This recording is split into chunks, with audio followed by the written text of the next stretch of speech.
Harlins was 15 when she was shot and killed by a liquor store owner, a Korean immigrant who accused the teen of trying to steal a bottle of orange juice. Every crime tells a story, and behind every story is a name, a face, and a life interrupted.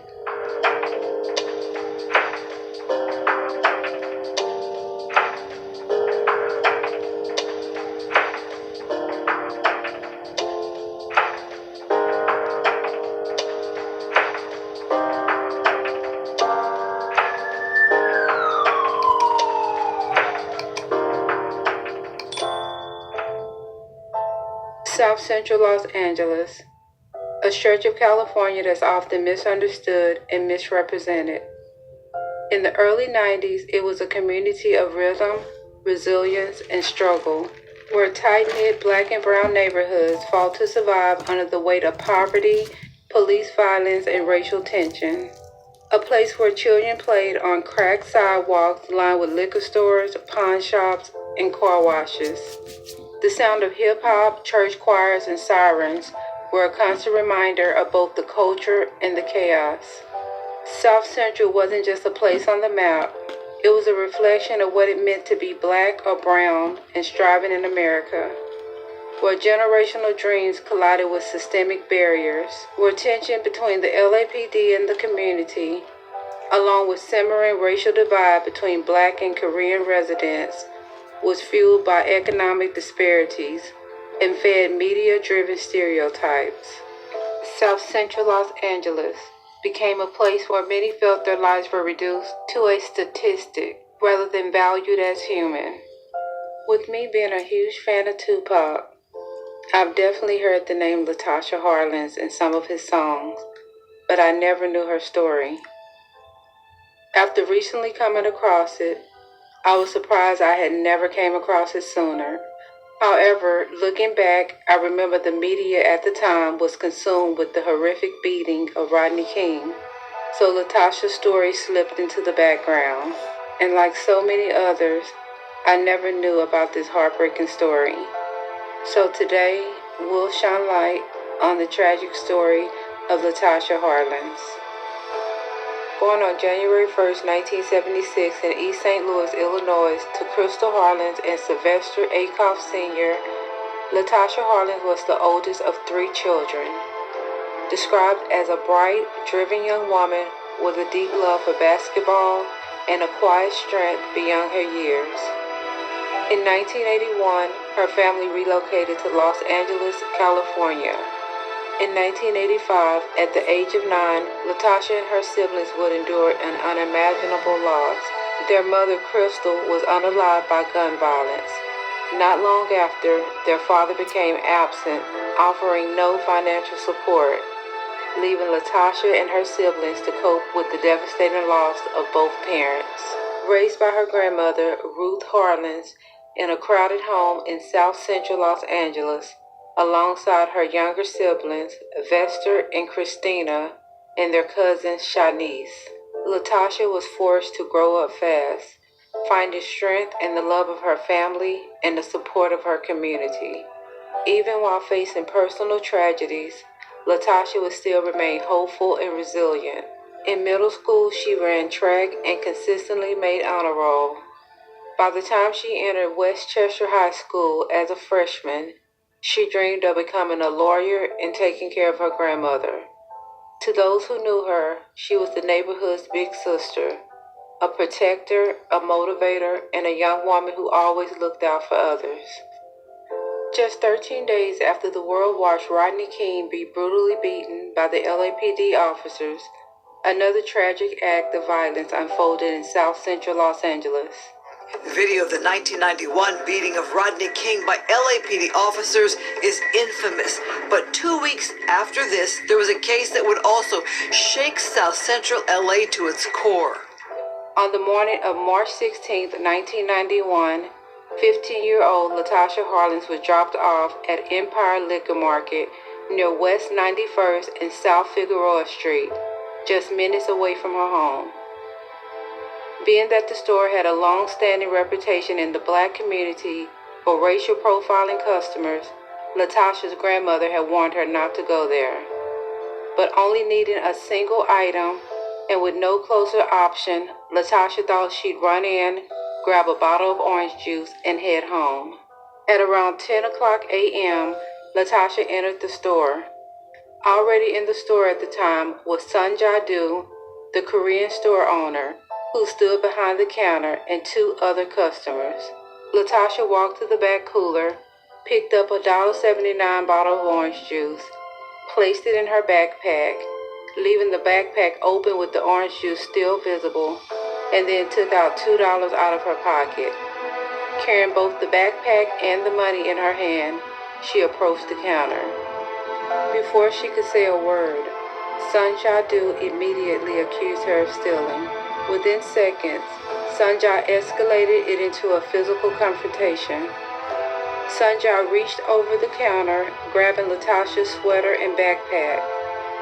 Latasha swung the backpack to break free, missing Sun Ja, who then pulled the backpack away from Latasha and tossed it behind the counter. Sun Ja continued holding and yanking onto Latasha's sweater. In self-defense, Latasha punched Sun Ja twice in the face. Sun Ja fell, quickly got back up, and threw a stool at Latasha, in which Latasha dodged. During the brief struggle, the bottle of juice fell out the backpack and was on the floor in front of the counter. Latasha picked up the bottle of juice and tried to put it on the counter. Instead of de-escalating, Sun Ja knocked the bottle from Latasha's hand and swatted it off the counter, knocking the bottle to the floor behind the counter. Latasha then turned and began walking towards the door to leave.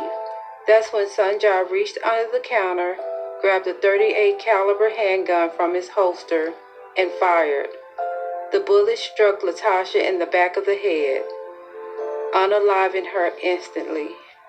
What you're about to see is the original surveillance footage from the store. There is no sound. Police have only released a portion of surveillance footage from that day, and due to YouTube guidelines, the part where Latasha was unalive was removed.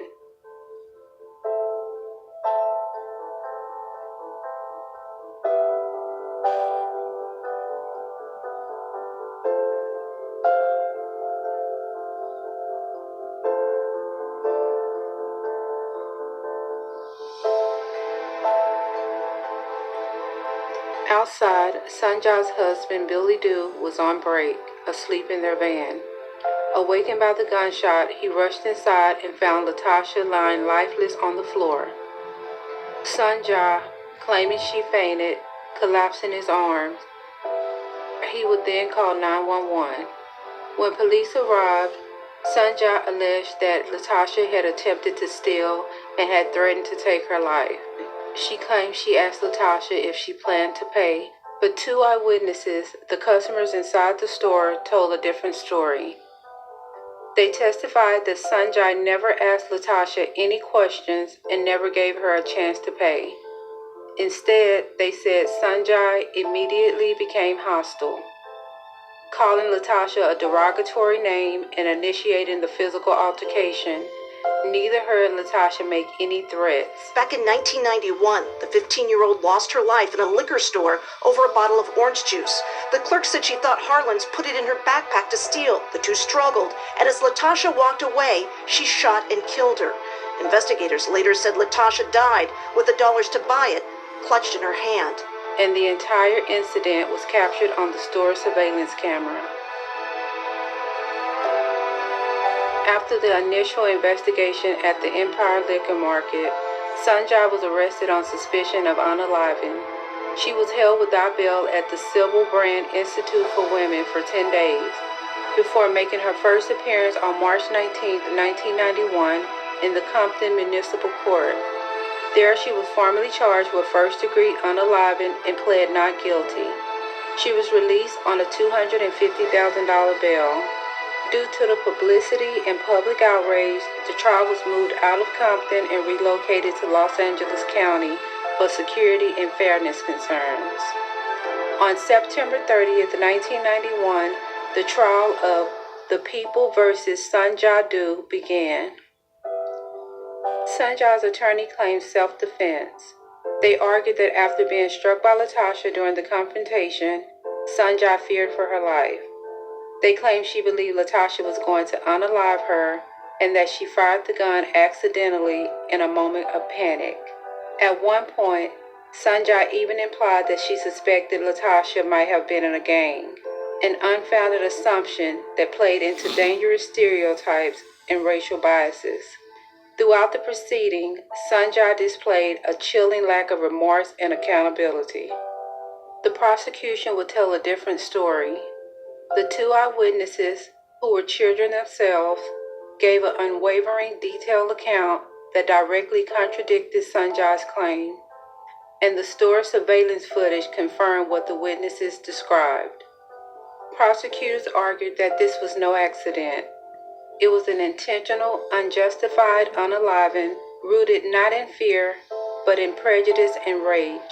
However, despite the eyewitnesses and the footage, the court ultimately dismissed the first-degree unaliving charge, agreeing with the defense that the shooting occurred during a sudden quarrel or in the heat of passion. The charge was reduced to voluntary manslaughter, a crime that carried a maximum sentence of 16 years in prison. After 3 days of deliberation, on October 11, 1991, the jury returned a verdict. Sanjay Dutt was found guilty of voluntary manslaughter. They firmly rejected the defense's argument that the shooting was accidental or in self-defense. In their eyes, this was an unjustified, intentional unaliving. The jury recommended the maximum sentence of 16 years in prison. The sentencing was scheduled for November 15, 1991. When the day arrived, a decision was throughout the community. Judge George Carlin, a former federal prosecutor, chose to reject the jury's recommendation. Instead, she handed down a sentence that many felt was an insult. Sanjay Dutt received 5 years of probation, 400 hours of community service, a $500 fine, and was ordered to pay for Latasha's funeral and medical expenses. But there would be no prison time whatsoever. Wow. Judge Carlin defended her decision by claiming that Sanjay had acted under duress due to previous robberies at the store. She described the shooting as taking place in the heat of battle, a phrase that many found deeply offensive because Latasha had been walking away when she was shot in the back of the head. Judge Carlin went on to say, Sanjay Dutt was not a callous woman who shot someone on the street for no reason, but a woman that was severely beaten and responded to the beating. Judge Carlin would then call the situation tragic, but said that Sanjay Dutt didn't pose a threat to society. Many felt Judge Carlin's language painted Sanjay Dutt not as the criminal she was, but as a victim, a position Judge Carlin reinforced by claiming her ruling was based on victims' rights. Judge Carlin would insist that race played no part in her decision, but for many, her actions and words told a different story. Activists, civil rights groups, and everyday citizens pointed out the glaring hypocrisy. Just months earlier, Judge Carlin had sentenced a man to 30 days in jail for kicking a dog. So her actions were very clear, and the public outrage was immediate. Black political leaders, community organizers, and civil rights activists condemned the ruling as an egregious failure of justice. Protesters would march at the courthouse, and rallies spread throughout Los Angeles and beyond. The pain and anger crossed racial lines. Even within some of the Korean communities, many were appalled that a woman who had unalived a child was allowed to walk free. Under tense pressure, the California state legal system appealed Judge Carlin's decision. On April 29, 1992, despite evidence showing that every person convicted of similar charges in Los Angeles County had received some amount of jail time, the California Court of Appeals chose to uphold Judge Carlin's ruling. Then, just 8 days later, on April 29, 1992, another verdict would again shake the community. The 4 LAPD officers caught on camera brutally beating Rodney King guilty in a tape that was seen around the world were acquitted. The community was forced to endure yet another gut-wrenching miscarriage of justice. Black lives being devalued by the Black legal lives system, don't matter, and the goddammit. list of black victims continuing to grow. For many, this was the final insult. Film director John Singleton, who was at the courthouse the day the Rodney King verdict was read, would quote, "By having this verdict, what these people did, they lit the fuse to a bomb." And indeed, just hours after the decision, a fuse that had been smoldering for years erupted into flames. Stu was convicted of voluntary manslaughter, but given probation. Then came April 29th, 1992. The not guilty verdicts in the beating of Rodney King. 4 LAPD officers acquitted. Rioters took to the streets, and after years of cultural tensions, half the businesses burned or looted. 2,000 of them were Korean-owned. What followed would become known as the 1992 Los Angeles Uprising. The riots swept across the city from April 29th to May 3rd. Empire Liquor Market was looted and burned to the ground. It never reopened. On October 29, 1991, months after the unaliving of Latasha and months before the verdicts, rapper Ice Cube released the controversial track, Black Korea, a song that was raw and unfiltered. The song voiced the frustration felt by many in the black community towards discriminatory treatment in the Korean-owned stores. Though some praised the song as a bold critique of systemic tension, others accused him of inciting division and racial violence, suggesting the song may have played some part in the LA riots. In the following year, on October 28, 1993, the great Tupac released Keep Your Head Up, a heartfelt dedication to Latasha Harlins that mourned her loss and uplifted black women. He would go on to immortalize her name in numerous songs, like Thug's Mansion, Hellraisers, I Wonder If Heaven Got a Ghetto, and White Man's World, to name a few. Latasha's name echoed across his body of work. In the wake of public pressure, the Los Angeles County District Attorney Office issued a blanket affidavits policy in 1992, barring Judge Carlin from presiding over any felony cases involving violent crimes. The Latasha Harlins Foundation was founded and operated by her sister, Dr. Christina Rogers, her brother Vesta Akoff, and other family members, created to keep her story alive.